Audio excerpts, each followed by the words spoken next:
Hi, everyone. I'm really excited to be here. I wish it was under different circumstances, but of course, here we are.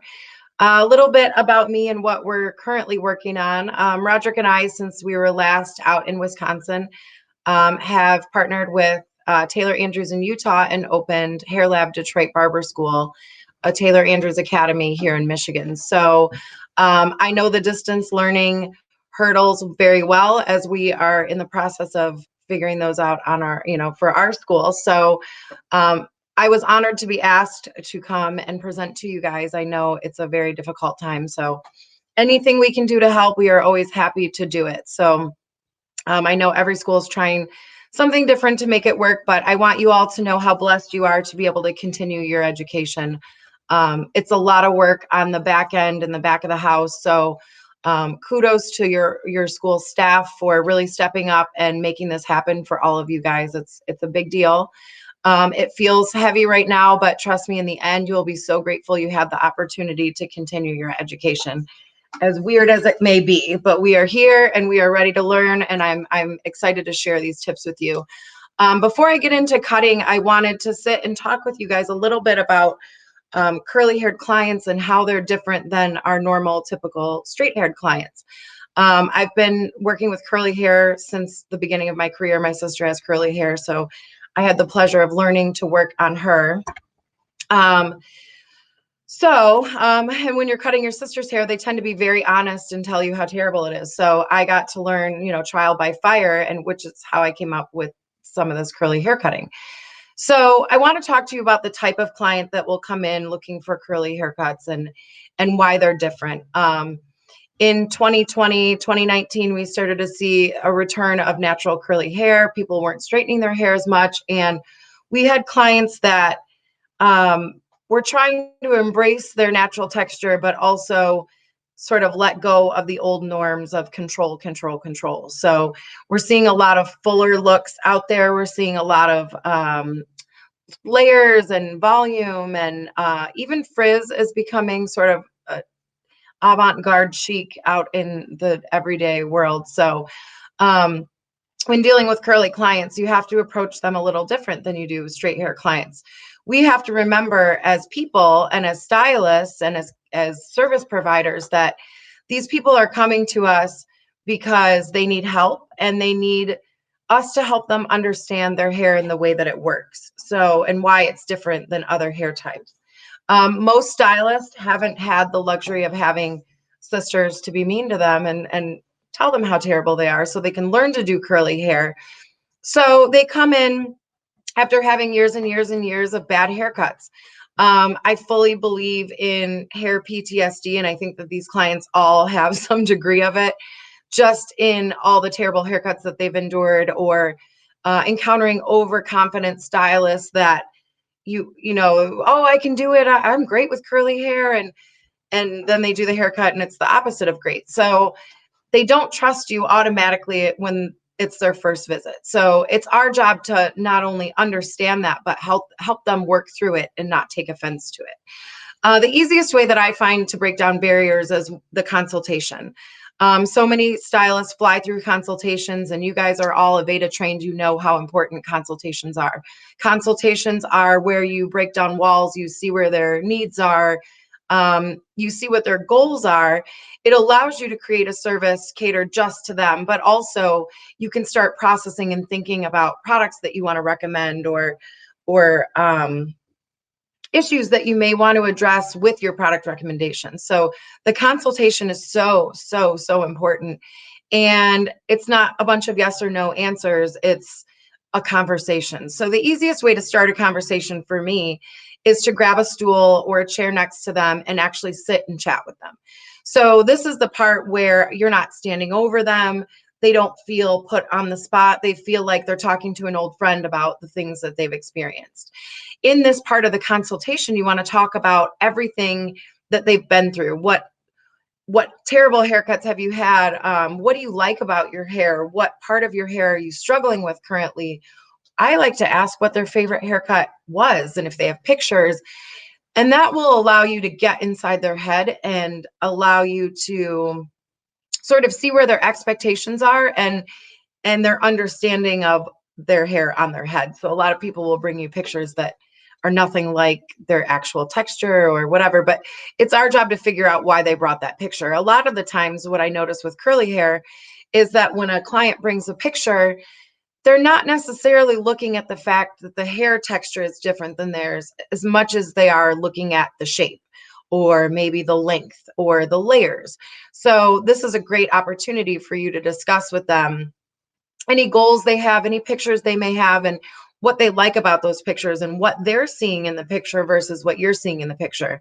As a trained stylist, you're going to see something different than a client who's just flipping through a magazine and sees, a pretty girl with a great haircut and decides she wants that. So ask these questions, ask these hard questions, like what have you experienced with other stylists that didn't sit well with you, or maybe didn't give you the best experience, because you want to make sure that you're not repeating those mistakes. This is how we gain clients. This is how we build relationships. And this is how we build our clientele through referrals. You can believe that when a client leaves and has a great haircut and their friends are all asking them where they got it done, or, oh, your haircut's great, the first thing they're going to tell them is that you listened, and you may have been the first person to listen. I think a lot of stylists that don't do curly hair kind of rush through the consultation just to get through it because they're nervous or they're uncomfortable. And, at some point you have to just get your hands in it and sort of figure your way through it. We've all been in those situations. I've been doing hair 22 years, and every so often there'll be a client that sits in the chair that starts to make me sweat and just panicky. What are we doing? So this is a great opportunity to sit and sort of get all of that out with these clients, and you be the professional. And when you command the conversation and you're asking these specific questions, they're going to automatically assume to cover. As far as the service that you're actually providing that day, a lot of things I like to ask are, what are the parameters? So do you have a length issue that you want to a day where actually diffusing it and getting that diffuser right up to the roots and putting the ends all up in there, it'll dry a lot shorter. So when dealing with length and layers and all of that, you want to make sure that you know where the hair is going to go once it's dry. So if they say that they dry their hair every day, or if they say it's 50-50, you can address these issues with the client. Okay, great. So today I'm going to take X amount off your length. This is where it will lay when it's air dried, and this is about where it'll be when it's blow dried or diffuse dry. So you want to make sure that you set that client up to understand why you're asking these questions and how it will change the outcome when they're doing their hair at home. So just make sure that you're very thorough about expectation. I think a lot of times clients walk away unhappy just because somebody overpromised and underdelivered, or maybe didn't spell out exactly what that looks like if you give them what they want. So you want to make sure that you touch on all of those. Another thing I like to ask is if the clients will be wearing their hair straight every day, or if they are curly every day, or if they straighten it occasionally.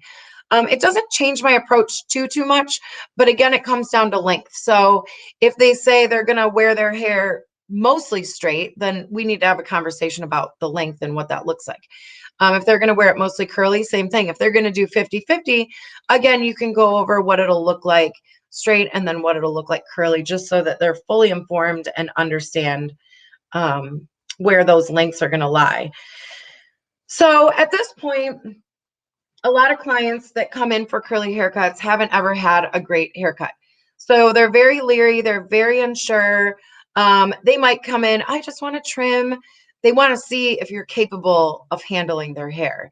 So if you can command the conversation and you can show them your confidence and you can come up with ideas, they're usually willing to play the game and go along with it. So at this point in the conversation, once I have all the information, their daily routines, my boundaries, what they like and don't like, experiences that they haven't been happy with, and then haircuts that they've loved, I can get up and I go into the mirror and I stand behind them. Now, this is the part where I sort of manipulate the hair to show them what I'm thinking. So a lot of times the curly clients come in and their hair is very out of shape, has the triangle Christmas tree effect, so it's flat on the top and sort of wide at the bottom.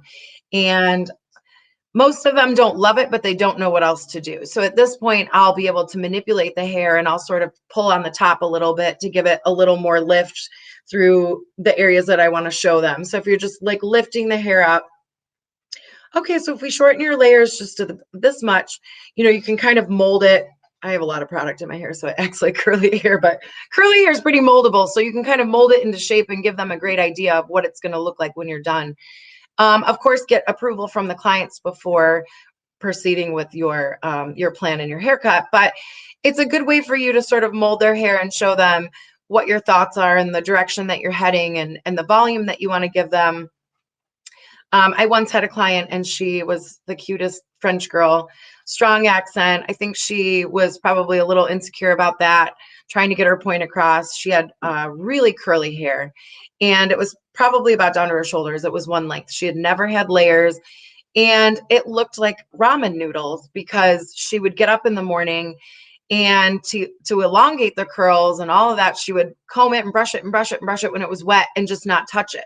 So it would dry in this like ramen sort of pattern, but it was a ramen bob was the only way that I could describe it. So I wanted to give her layers. I wanted to give her movement and she wasn't having it. She had never had a good haircut. She was terrified. But once we got through the consultation and we talked about what it would do for her and all of that, she allowed me to go forward and I added a bunch of layers and I've never seen someone so happy in my entire life. You would have thought that I just gave her a brand new life, but we were on a third floor so I could see her walk away when she left and she was bouncing down the street. So it's those moments that we live for. It's those moments that we look for in our day to tell us that we're doing the right thing. So that was one story of a client coming in terrified with heavy curly hair PTSD that I was able to turn that around. But it came with a consultation and it came with gaining her trust. So she walked in, was not prepared to let me do anything but a trim. And moving forward, she kept cutting her hair shorter and shorter and shorter and shorter until it was a pixie. So she really lived her best life after that and had some experimental fun with her haircut. I want to talk about a couple things that I try and avoid when cutting curly hair. We'll go into a little bit more when I'm actually doing the demonstration, but these are things that I like to touch on. There's a million ways to skin a cat, and I will say that there are a million schools of thought out there on cutting curly hair and how to approach it. I don't think anyone that has a different opinion than me is wrong. I think that we all have our own different way of doing it, which is what makes us artists and which sets us apart from each other. If we all did the same thing, it'd be pretty boring. My suggestion to you is to get all the education that you can. There's no bad education. So if it's a dry cutting, if it's a wet cutting, if it's bowl cutting, whatever it is, get the education and pick and choose what fits your cutting style and make it work for you. I think that was one of the hardest things for me learning to do hair is that I'm not a very structured cutter. It's never been my thing. I like to cut with the feel of the hair and the shape of the head. And every haircut's different for me. I have, obviously rules that I follow within the way that I cut, but I very much look at hair as a medium that I can carve out a piece of art in. So the way that I approach hair cutting is going to be different than other people. I did get my license apprenticing at an Aveda salon. So I have gone through all the Aveda training and there's some amazing stuff out there. And a lot of stuff that I learned came from there. So my style of cutting is interesting because it's a mix of a little bit of structure as far as when I'm dealing with perimeters, but when I'm dealing in layers, I go really outside the box and sort of use the layers as my detail in my piece of art. So it's very structured perimeters, and then I sort of go in and use the layers as my what am I trying to say? I've been in this house for too long. I have no words, but I use the layers to sort of customize it for each client, if that makes sense. So for me, I don't usually cut curly hair dry. If there are some rogue pieces after I get done diffusing the hair that don't seem to fit, I will go in and slide into those a little bit just to break them up. But I would never approach a full haircut when it was dry. So I like to do it wet because it gives me a little bit more control. I like my clients to be able to wear their hair curly and straight. And if you're only doing a curly haircut, or if you're only doing a dry cut and then they go and straighten it, it's very uneven along the edges. The layers will kind of blend Okay. You might get some weird spots, but I really like my clients to be able to have versatility. I also like a strong structure. So I like my edges to be very blunt. I like them to be very structured. So when you're doing dry cutting, you sort of lose that because the next day, if they dry their hair, it doesn't dry the same. Then you're dealing with sort of different lengths and different spots. I've cut a lot of clients afterwards that had dry haircuts, and I wasn't really happy with what I was seeing when I did it. So there are a few times when it's really textured or super kinky and coily where I may go in when it's dry and sort of refine it, but I would never do the full haircut. I also never elevate sections to cut long layers. So a lot of times in curly hair, we see bulkiness, we see heaviness. A lot of that is in the way that the layers are cut and the way curly hair is 3D. So it grows in a projection like this, right? All over the head. So when you're lifting and you're doing a blunt cut and that drops, you're going to get weird shelving and heaviness that we can avoid with cutting the layers in a different way, which I'll show you in a second. I never use razors or blending shears or texturizers in curly hair. There are a few amazing razor cutters in this industry that do curly haircuts with razors, and they turn out great. It's not my thing. If you take a class and you love it and you can incorporate it into the things that you do behind the chair, you should absolutely do that. It's just not my thing, so you won't ever catch me doing that. Remember to make sure to leave length for shrinkage.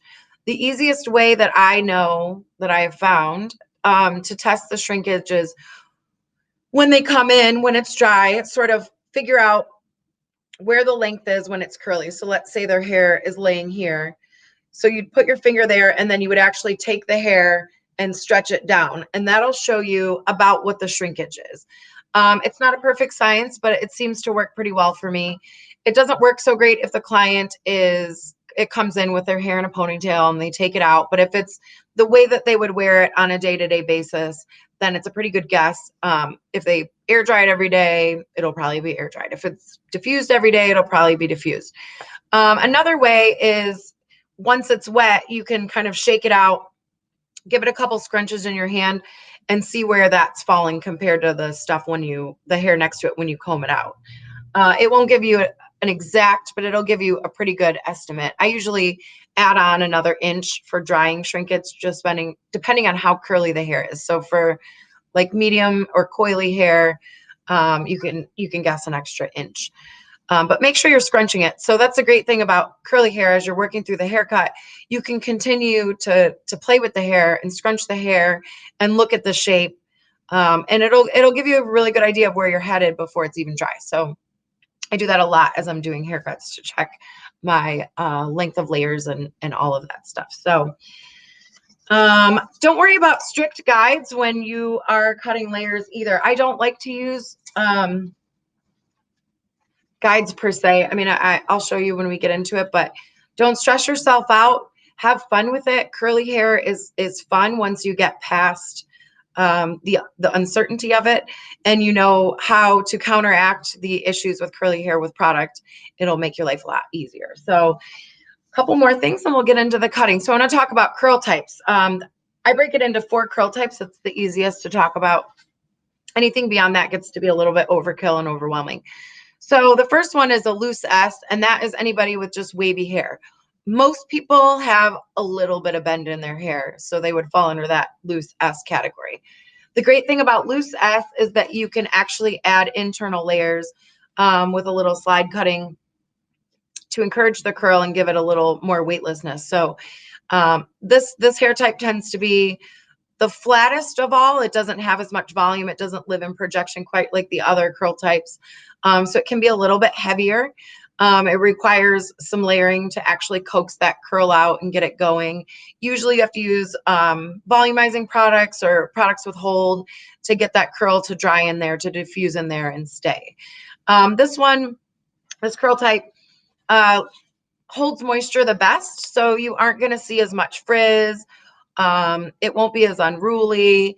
The biggest issue with the wavy hair is that it doesn't really hold the curl that well, or that it tends to be kind of flat. So that's a loose S. The next one is a tight S. That one is same as a loose S, just a little tighter. So it's not quite coily like a phone cord, but it's between coily and the loose S. This is where the curl starts to sort of lose moisture on a daily basis. It can get really bulky and heavy in spots depending on how thick it is. It needs a little bit of hold to maintain those curls throughout the day. So you just want to keep that in mind when you're dealing with a tighter S. You want to make sure the moisture is balanced and that you have some type of hold. Curly hair is hardest to maintain and to style because it's the driest. So you can picture tighter the curl, the more dry it will be. Those natural oils and the roots can't travel to the ends of the hair because the hair is so coiled. So it's an easy visual to remember. So the tighter the curl, the hair is going to be drier, it's going to be frizzier. That cuticle is always going to be raised because it's always in a state of lack of moisture. So you're going to deal with frizz and fuzz. The tighter you get, it's going to be more of a problem that you have to address than the looser curls. So that tight S, you just want to make sure that you're moisturizing and using some product with hold. I also use slide cutting in the tight S because a lot of times in tight S, you'll find that the head has different curl textures, curl types all over the head. So I can use the slide cutting to sort of encourage the curl in some of the areas that are more of a loose S to match the tight S. It also is a great way of debulking. So many clients that have curly hair come in and they're like, it's just so big, it's just so much. Can you thin it out? And I've seen hairdressers take the texturizers and just go to town on it. And so what happens then is that you're removing half the hair. And so those curls can't clump together quite the same. And so you just end up with fuzzy, unruly, unmanageable curls. So it's definitely not the way that we want to debulk any kind of hair, especially curly hair. So by doing some slide cutting, we can debulk and take care of all those issues. The next curl type is coily. The easiest way to picture this one is like an old phone cord, as my kids would say, from the 1900s. So this curl type tends to be very dry and very unmanageable. It can even appear to be a kinky hair type if it's so dry that the curl just doesn't form anymore. So this one needs moisture, moisture, moisture. And when you're going in to pick your products, you want to make sure that you're going on the heavier end with the moisture and then a little bit lighter of a hold. It doesn't have issue holding the curl. It's going to hold the curl. It's going to be a corkscrew. It's going to be a phone cord, no matter what you do. So you want to make sure that the first thing you do is add moisture. I like to use products that have moisture and a little bit of hold just because it sort of lays that cuticle down and holds it there. So the biggest issue as you get into these tighter curls is that cuticle is always raised because it's dry. And even once you replace it with the moisture, that cuticle is like stuck up. So those kind of act like Velcro, they get stuck together and then it gets frizzy. So you want to make sure that you're doing moisture, moisture, moisture. And the way that you apply it matters too. And we'll go over that in the demo. The next curl type is kinky. Kinky, I feel like, is one of the most misunderstood hair textures. I think to some that have never dealt with kinky hair before, it looks just unruly, unmanageable, and like it wasn't done. And that's not the case. It's just a different texture. So coily is like a phone cord. And you can picture kinky is more of a zigzag. So instead of having those round corners, it's more of a sharp sort of bend in the hair. Kinky hair loses moisture within the hour. So every hour that goes by, it's just losing more and more moisture because that cuticle is raised and it's just so open. So with kinky hair, it's never going to be a soft curl. It's never going to be a round curl. You're never going to be able to get definition out of it the way that you can the other curl textures. So that being said, you have to cut it different. When I cut kinky hair, that's a whole separate class. That's a whole separate day, but I work in sections, in small sections. So you can't comb through it. So I do little like 1 inch by 1 inch sections all over the whole head and I freehand cut it, which is the easiest way to do it. A lot of clients with kinky hair like to get wet sets. It gives them that rounded, softer curl. But my kinky clients, I don't want them washing it every day, obviously, but I need them to wet it and I need them to moisturize it. And that is the only thing that's going to change it, or help it stay moisturized. So many of my clients, coily and kinky, would come in and give me their routine, and they wash it once a week or maybe once every other week, and they'll wear it in protective styles in between or not, or they wear it out and they wrap it at night. The biggest problem is that they're not wetting it down and moisturizing it every day. So it's not gaining length, it's still breaking, all of that. So it's important to tell these clients that are not washing it that that isn't enough. They have to go in and actually moisturize it on a daily basis so that it can start to retain the moisture.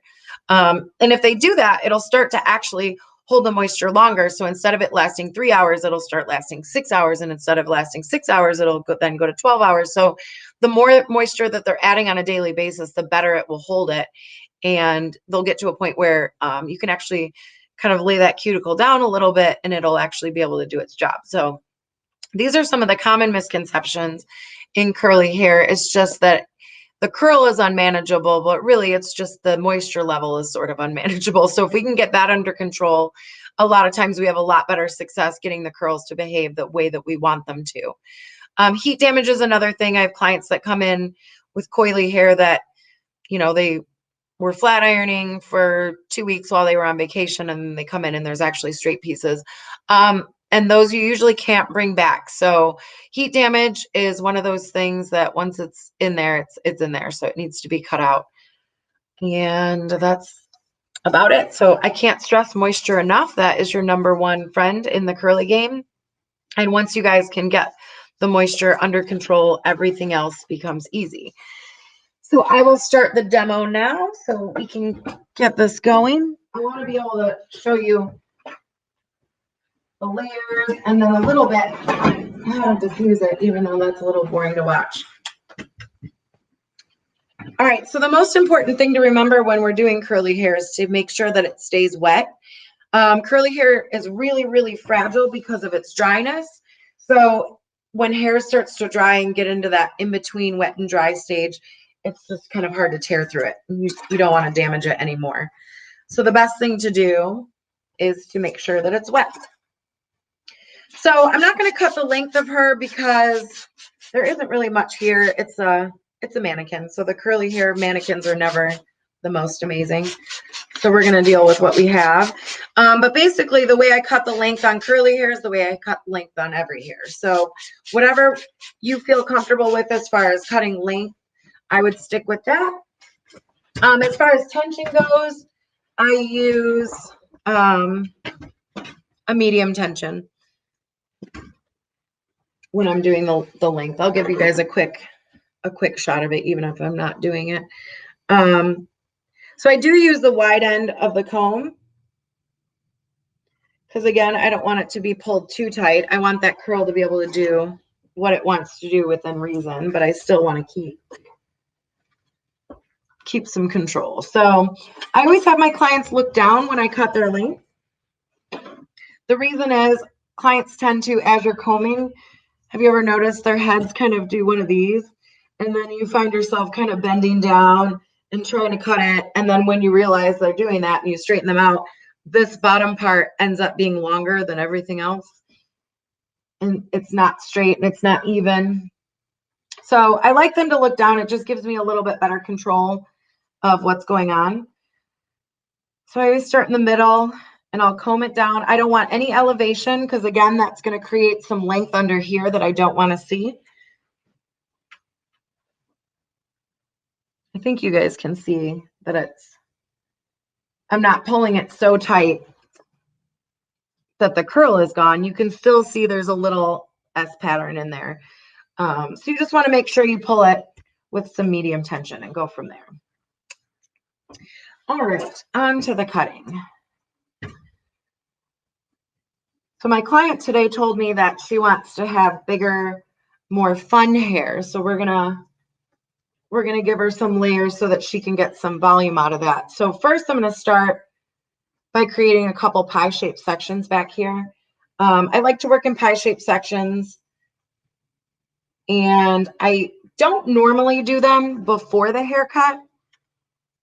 But when I was first starting this and I was trying to keep organized because you're not using a guide, I do suggest when you're first learning to go ahead and section in pie sections so that you can organize your work and keep yourself straight.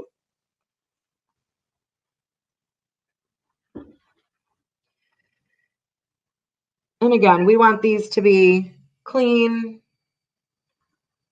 but we want them to be clean in the way that it's not going to be overwhelming for you to work with this much hair. So when you're trying to decide how wide to keep your sections, that's a per client kind of thing because it depends on how thick their hair is. So if they've got a lot of really thick hair, you're going to want to make sure that you're taking smaller sections so that you can control it. If you take too big of a section, it's just too much hair to cut through and you're not getting clean cuts. And you want to make sure that it's something that you can manage. And like any layers or any sections, you don't want it to be so wide that you're pulling the outsides in this far because then you're going to get some weird over directing. So just keep that in mind when you're making your sections. They're pie-shaped sections, so obviously they get a little wider at the bottom. The reason is I typically wouldn't layer that part of the hair. So anything below the occipital, I wouldn't layer that in curly hair because it's going to make it kind of thin and weird, unless I was going for, a super, I want to say aggressive, and that's not the word. What's the word I'm trying to think of? Super severe, not aggressive, super severe shag type haircut. Then obviously all of this would be layered.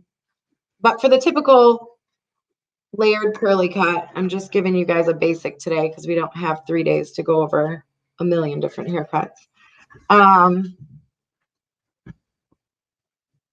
But yeah, I would never really cut layers down there. We want to keep that part kind of thick because what happens is all of this dries, it bounces up. And then if all of this is layered, it ends up getting sort of see-through and strange. So I like to keep the bottom intact. Remember, guys, I like strong perimeters. Okay, so hopefully you guys can see this. Let's try and see if that helps. Nah.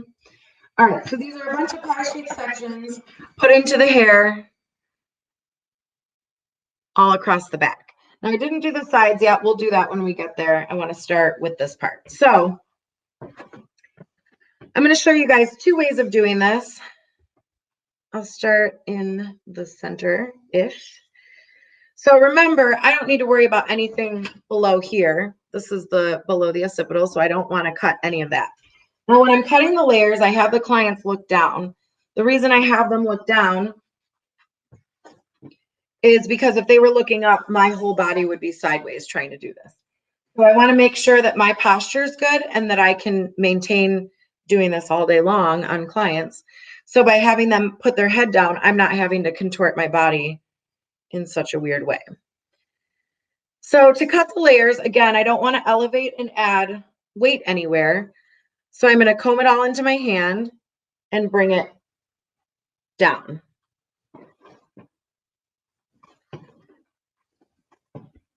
All right, so I want the layers to start pretty short. And you can see this mannequin head's kind of weak. So right here, I'm going to take maybe 2 inches off this top layer just to give myself a little more bounce. So I'm going to do it again. I'm going to comb it down. And once I'm in that position, I'm going to come at like this. Little tiny cuts all the way down this section. Now, I like doing this because as I'm cutting, I can see what I'm cutting. I can see each and every hair before I cut it. So I'm able to see exactly where the layers are going to fall by doing that. Now, when I'm done with that section, I'm going to scrunch it and see if I like the shape. It's pretty good. It's getting there. She's got a little more lift, so I'm going to take a little bit more. Now, the cool thing about this technique is that depending on how I place my shears, I'm placing them out a little bit. But if I wanted it to be more severe, if I wanted it to be an aggressive shag, I could point my shears more inward and it would take more off. So I'll show you an example because it's the back and my client will never see it if she's got two different haircuts. So this time I'm going to point my shears towards the head a little bit more, and I'm going to take out a little more. So depending on how much weight and bulk they want removed out of this back area is how I will determine at which degree to place my shears. Like the light's kind of blowing out some. All right, so I don't know if you guys can see that, but it took a little more out of this area by pointing my shears closer to the, or towards the ground more. So if you want a little fuller here, more out this way, more bulk removed, you would point them further down. So there's varying degrees, right? So you might want a lot of fullness at the bottom, maybe a little less, none. So that's kind of how I use that technique. But by doing this, you can see there's no heavy spots, there's no bulky spots. It's kind of got an even shape going through. And I'm not creating any hard lines, which is the biggest, most important thing. If you have somebody that's got really long hair or kind of fine hair even, and they want a lot of volume, but they don't have a lot of hair down here, one of the challenges of this model is that exact problem. You would take and go the other way and you'd hold it up. So for this one, I'm going to have my client have her head up. And get somewhere so my shirt doesn't block you guys. And we'll do that same technique, but we're going to go straight up with it. Now I am elevating this hair, but I'm not. Let me move this camera just a little.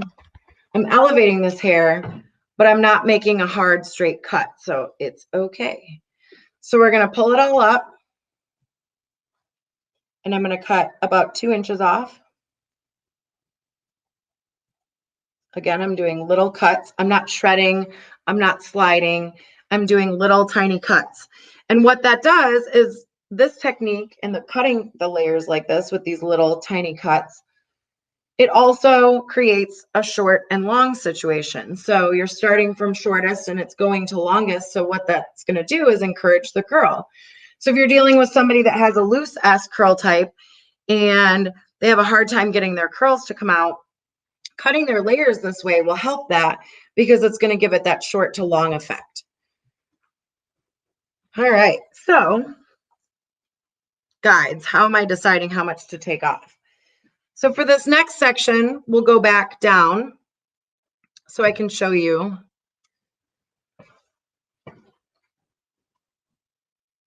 how we're doing this. Have my girl look down.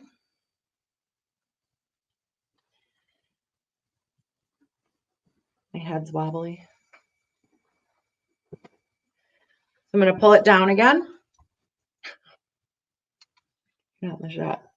I got my husband here holding my mannequin head. He'll be on Friday with you guys. He's pretty excited. So I take a hair from the section previous and I sort of line it up with that section I'm about to cut just to give myself an idea of where I'm cutting. I either go a little shorter or I go a little longer, never exact. And the reason is I want these layers to be staggered. And if they're staggered a little bit, you're never going to get a hard line or a weight line or anything weird. So that's why I say I don't like to use a guide. I'm using a suggested area to cut in, but I'm not using an exact guide. So I'm going to bring it down. Now this section before was one that we did up. So I'm going to go a little longer because I don't want it to get any shorter in that section. So I'm going to go about 1 inch below that. Open, close, open, close, open, close, open, close. Again, let's come back in, check our shape. She's drying. I love these curly mannequins because they're like straight hair that has been permed to oblivion. So I feel like no matter what I'm doing, it's never as pretty as I want it to be.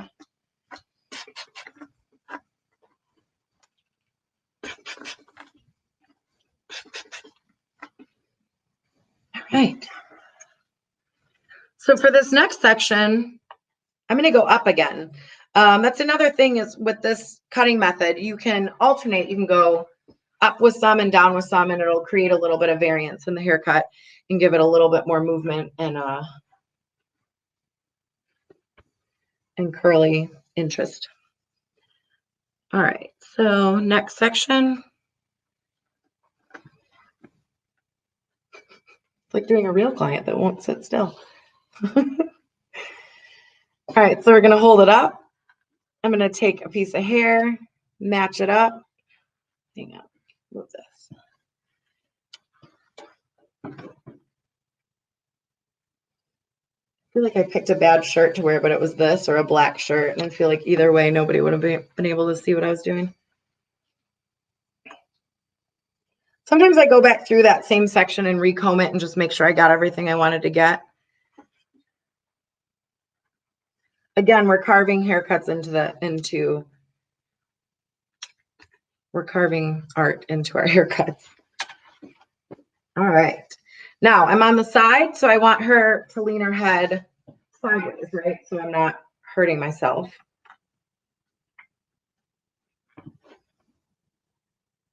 Need to get some duct tape.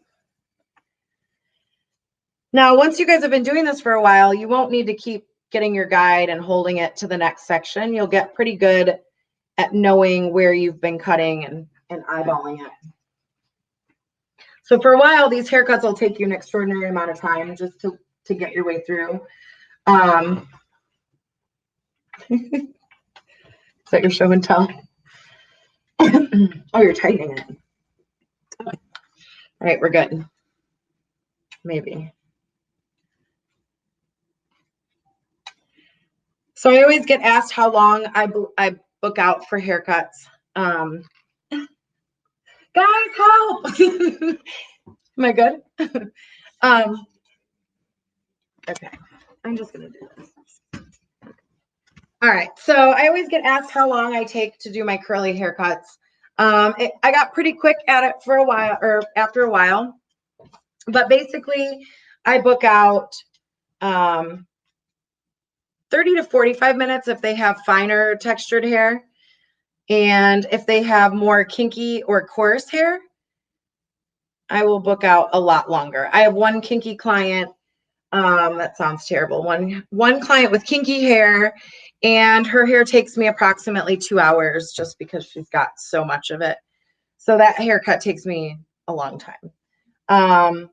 But for the most part, most people are 45 minutes to an hour.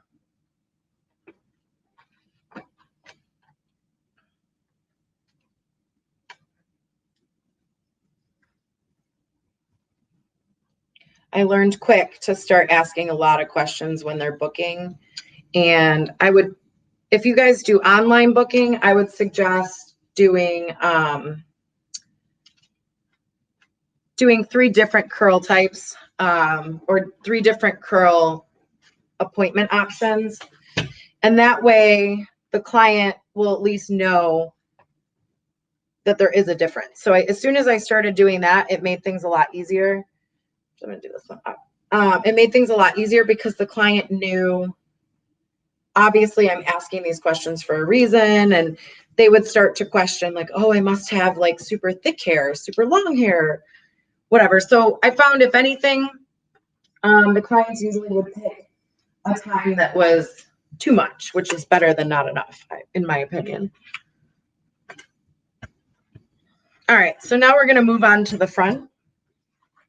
Let me show you guys this shape that's going on back here.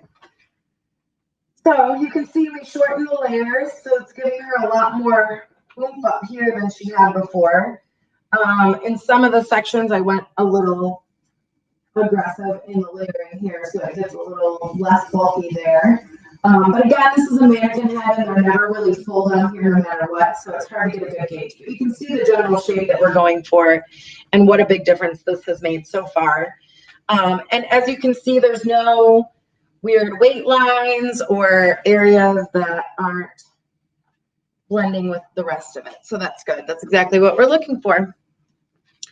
All right, so next we're going to move on to the sides. Now the sides, I work more in rectangles because the head is flatter up here. So we're working in a flat section this way as opposed to the round of the head in the back. So we want to make sure that we're dealing with that.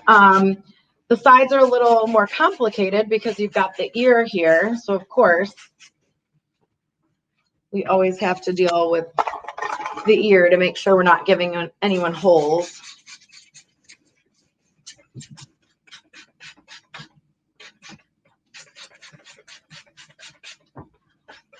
We've got about 10 more minutes. So I'm going to cut, I'm just going to cut one side so you guys can see it. I want to be able to make sure that I can go over product application because it's super important.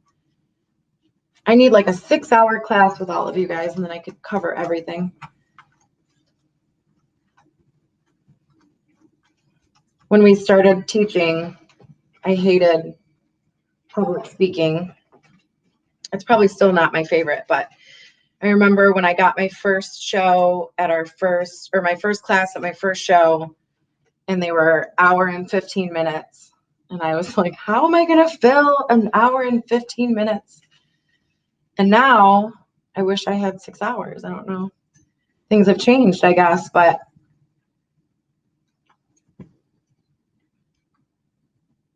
and now we're doing even weirder things because we're doing things on platforms like this where I can't even interact with you guys. So I assume that you're all just sitting back and laughing at my jokes that I slip in every now and again. The fact that I can't deal with a mannequin stand, but I can win Naha, but I can't operate a tripod. I don't know what that says about me.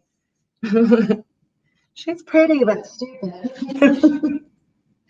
My husband's here laughing. He thinks I'm funny.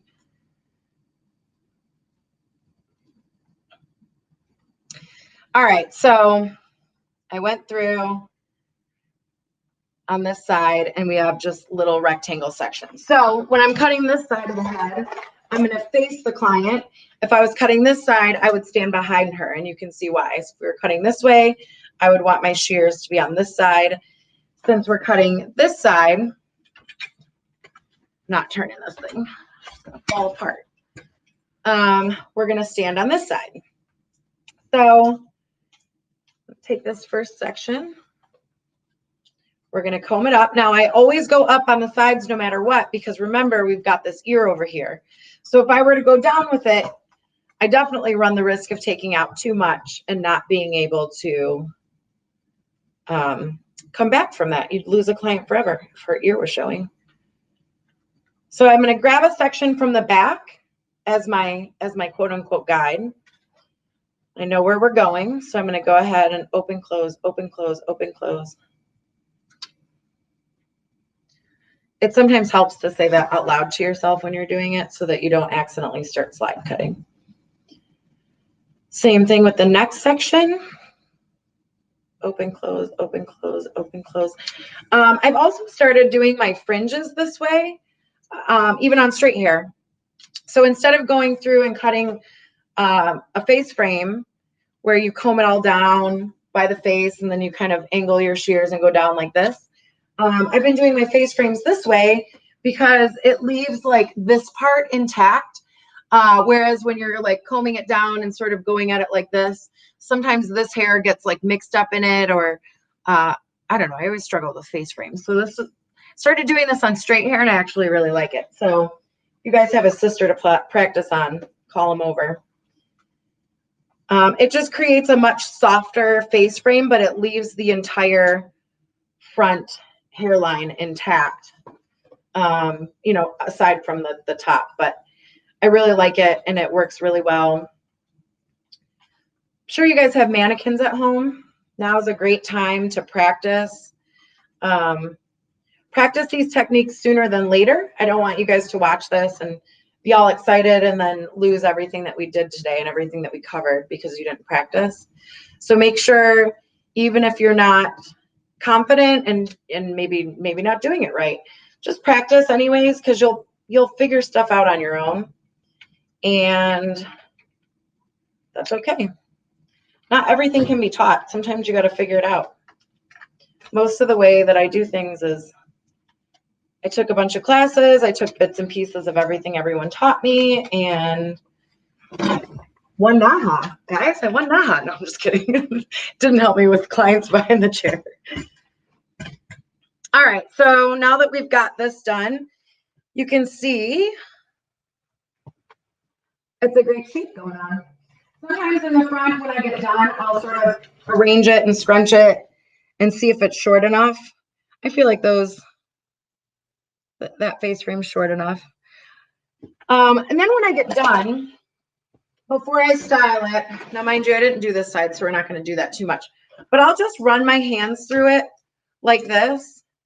Because of the way that we cut, every so often you'll catch a piece that was missed, that didn't get cut or whatever. You just want to make sure that you run your fingers through it. And sometimes through the top, I'll even do like a cross check to make sure they're obviously not lining up because I didn't cut that side. But through the top of it, I'll go through and make sure that it's matching up enough that it won't look weird once it's dry. We're carving haircuts in. These aren't super structured haircuts. We don't need everything to be perfect at all.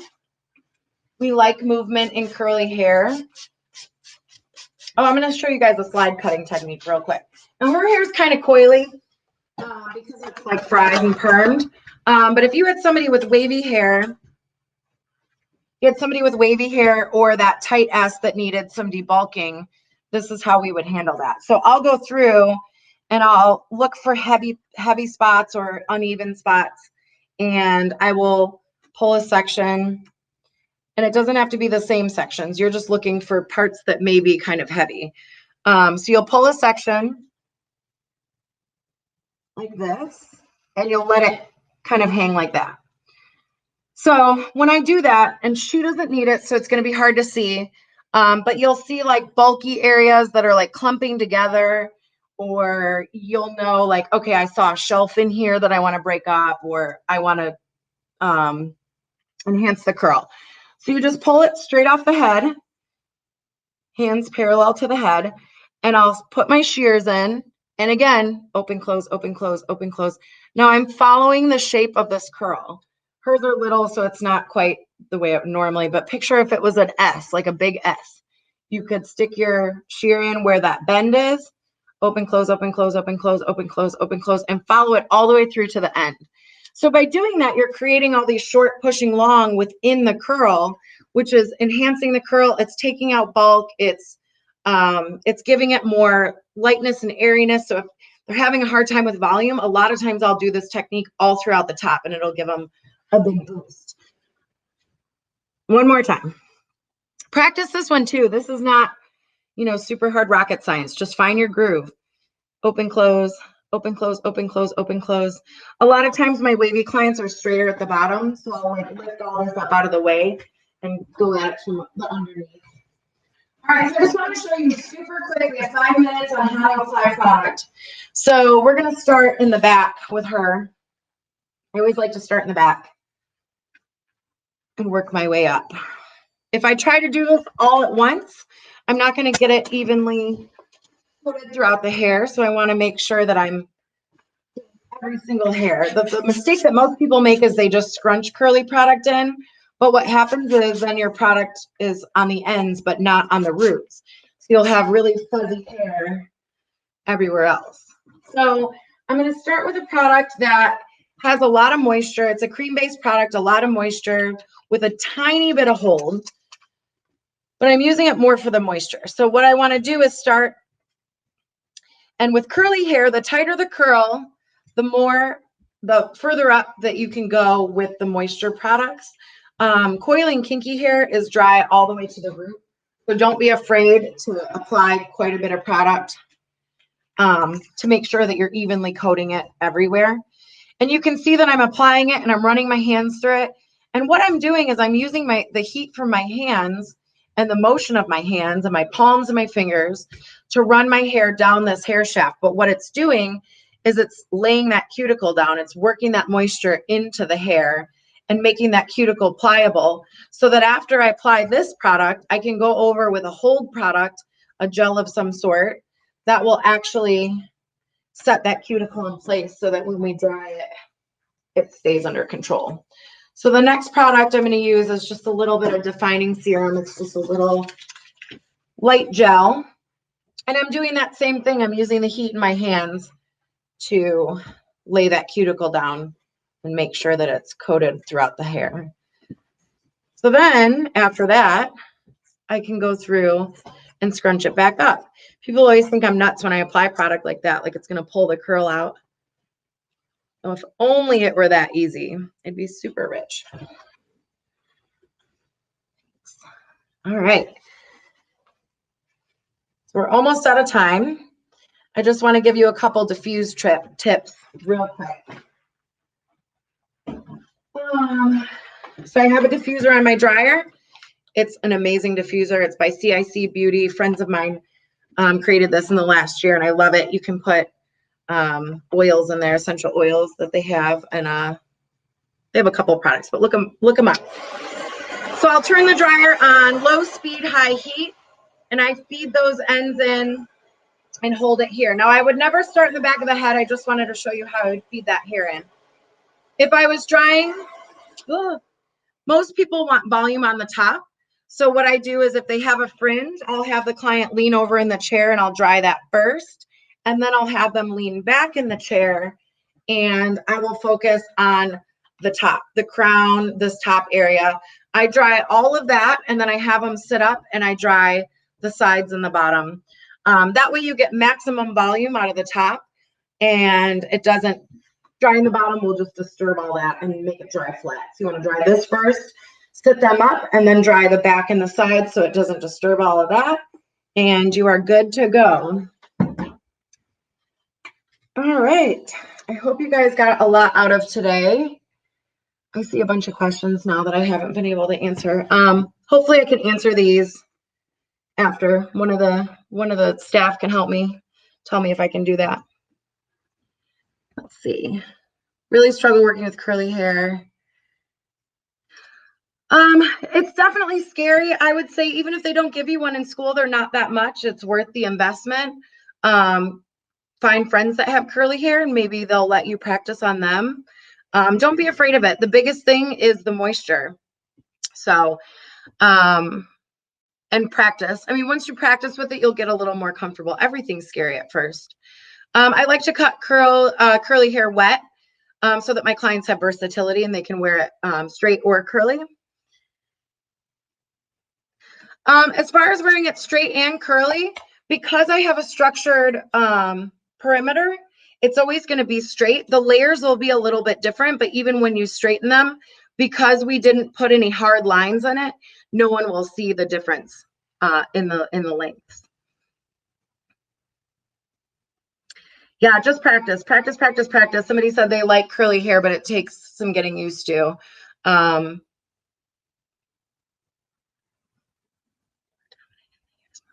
So the techniques that I just went over, the layering, that somebody asked, what's the best way to cut curly hair so that the curls are more dominant and has more volume? So these techniques, the slide cutting, the layering, the not putting weight lines in it and creating volume up on top, and cutting internally will help with definition, but as well as volume. Some of these are, can you describe some of the layering techniques? I don't know if you can get access to the video afterwards. Hopefully you can, to go over all the curly techniques. I think I have coily hair. Always thought I had kinky hair. That's so true. That happens a lot. A lot of times it's just lack of moisture that makes it appear a little more harsh than it actually is. Prevent heat damage. Definitely turn your irons down and use a heat protectant, or don't use them at all. My staff always laughed at me. I didn't even own a flat iron. And if clients wanted it flat ironed, I would send them to somebody else in the salon. This is a pivot point mannequin. We got the pivot. This is a pivot point mannequin. This curl type is straight and permed to no end, but I would say it's probably between tight, well, it's probably tight S with a little coily finish. Um, I like to, he said the name is underneath. This is amber. I also like to take straight mannequins and perm them with like a purple, so I can practice. So you guys could try that. This is almost too curly to get those techniques in.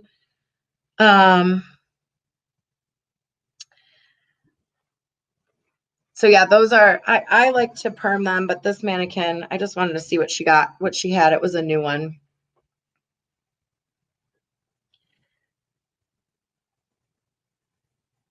Can't see any, there's a bunch of questions I'm trying to get to.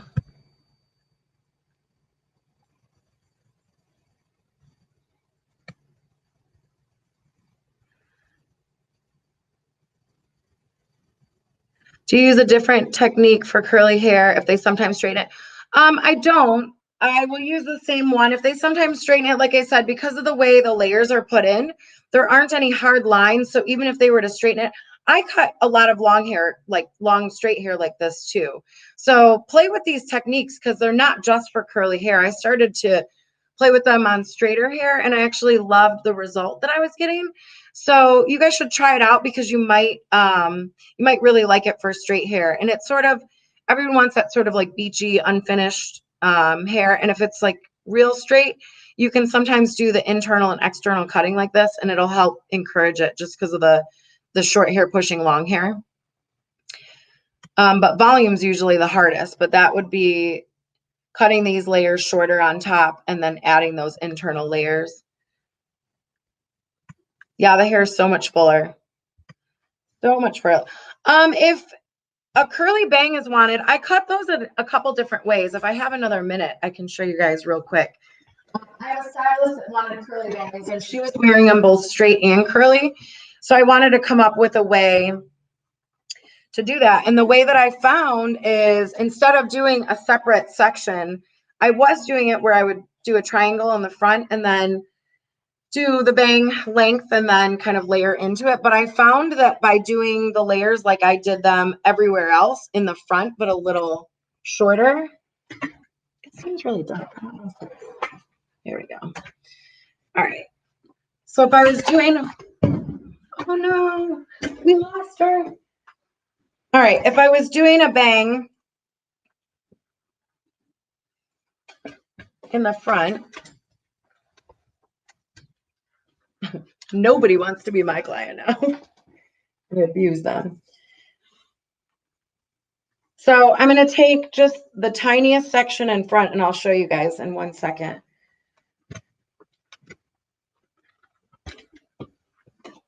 All right. So I'll start with this tiny, tiny section right in front. And so I know that I want it to be, let's say, a longer bang. I want it to be in this area. When I measured her shrinkage was about 2 inches. So I want to cut maybe another 1.5 inches off. This is really hard to do it so you guys can see it. So I'll go in and I'll take another 1.5 inches. Now, what that's doing is it's creating a longer piece out here. So you're going from short to long. And I want to check it.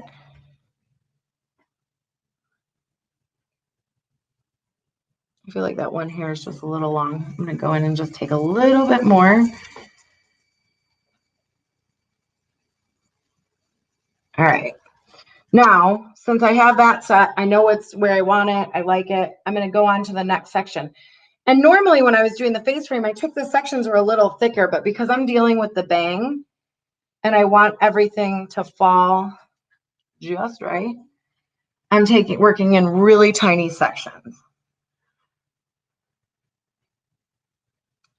So I'm going to use that piece that I did before, hold it up.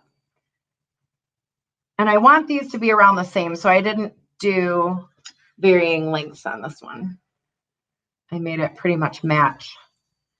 And again, by doing this, we're leaving this longer, so it's going to blend into the face frame perfectly. Whereas before, when you're blocking it out with curly hair, sometimes it's hard to get those to connect because you've got this separate section that's trying to work into all of this. But when it curls up, this does one thing and this does another.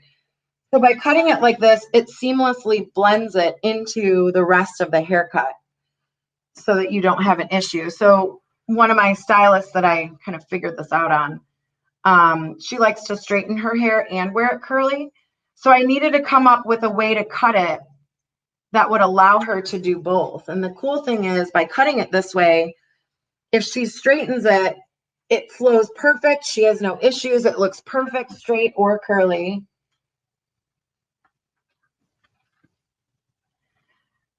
All right, so I'm going to start going a little longer as I get into the rest of the haircut, but I do still want it to blend. So I just took it a hair longer on that next section. And if I keep going like this, I'll get to a point where it's not any longer. It'll just blend.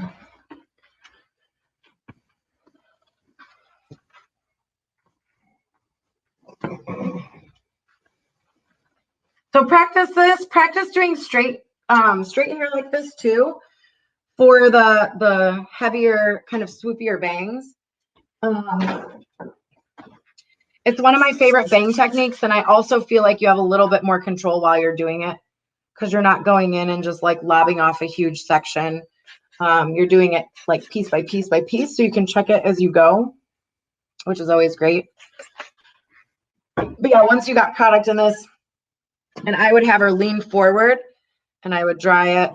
I can hit it with a dryer so you guys can see. I didn't put product up here, so it's not going to be a super dead on.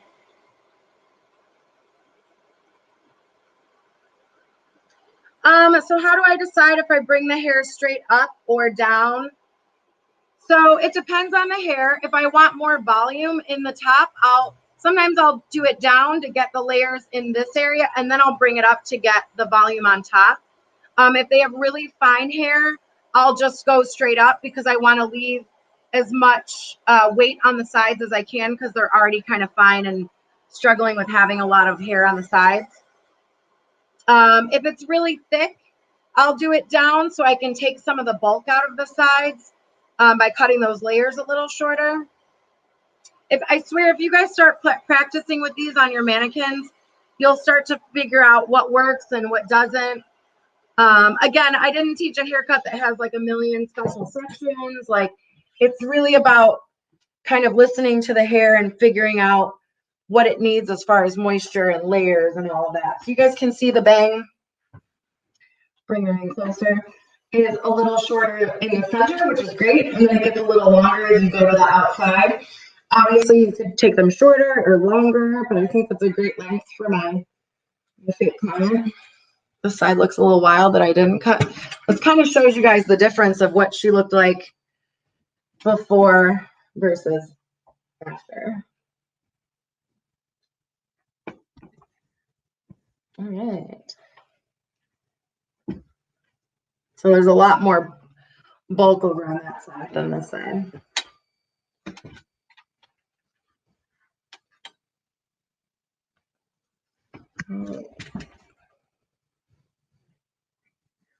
Favorite curly products. I have quite a few. I'm using Original Moxie right now. I really like it. It's a local brand in Michigan. She's done great products for curly hair. And they have a lot of products that, you know, mainstream product companies don't always have.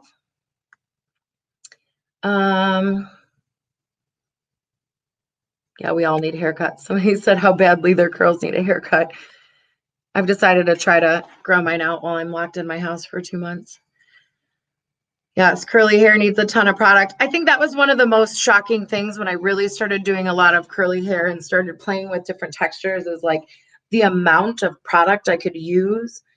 I have super fine, super straight. Like, if you look at my hair too hard, it gets greasy. So I think for me, that was the hardest part, is that I was never using enough product. So once I started using all the products, that I should. I was a little scared and shocked, but it made a big difference. I've never used Diva, and I've never used Diva's hand diffuser. I really like this one. I like this one just because of the angle. It makes it easy to use to do different spots on the head without having to like point your dryer directly at someone. Ergonomically, it's a little bit easier for me. Yeah, perm your mannequin. Somebody said it's a great idea to perm your mannequin because you get practice perming and then you also get practice curly cutting. All right, guys, I feel like I got through most of the questions. So if you have any other questions, let me know. They all know how to get a hold of me. But I appreciate you guys listening to me. I'm glad you were all here. I wish I had more time, but I appreciate all of you. And stay strong and keep learning. And hopefully we can get back there and teach in real life soon.